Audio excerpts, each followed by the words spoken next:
Bismillahirrahmanirrahim. Assalamualaikum warahmatullahi wabarakatuh.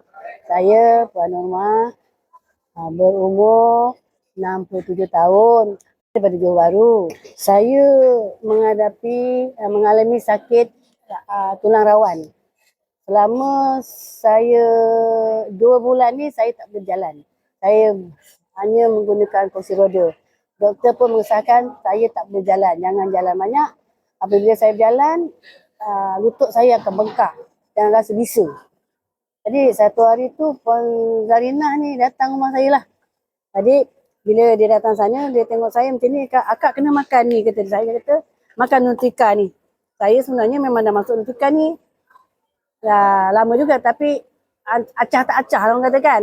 Orang dah tua malah nak kono dia. Duit dah ada kot, tak nak cari apa duit. Jadi saya tak kisahlah. Jadi apabila saya sakit tu, apabila kata Puan Su kat rumah kena ambil ni. Ambil Nutrika ni. Jadi saya dalam keadaan saya tak ada duit tau. Dia suruh ambil banyak tau.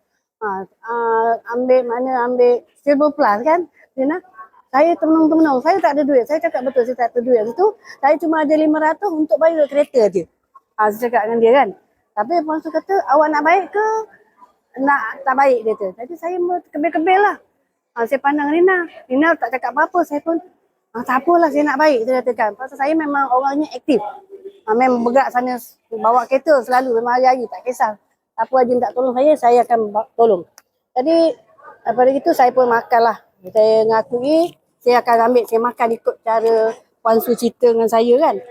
Saya makan, tak salah saya, 4 kotak. 4 kotak saya ambil, saya makan satu hari 3. Satu hari 3 kali, sekali makan 3. Pasal apa? Saya nak baik lah, nak baik.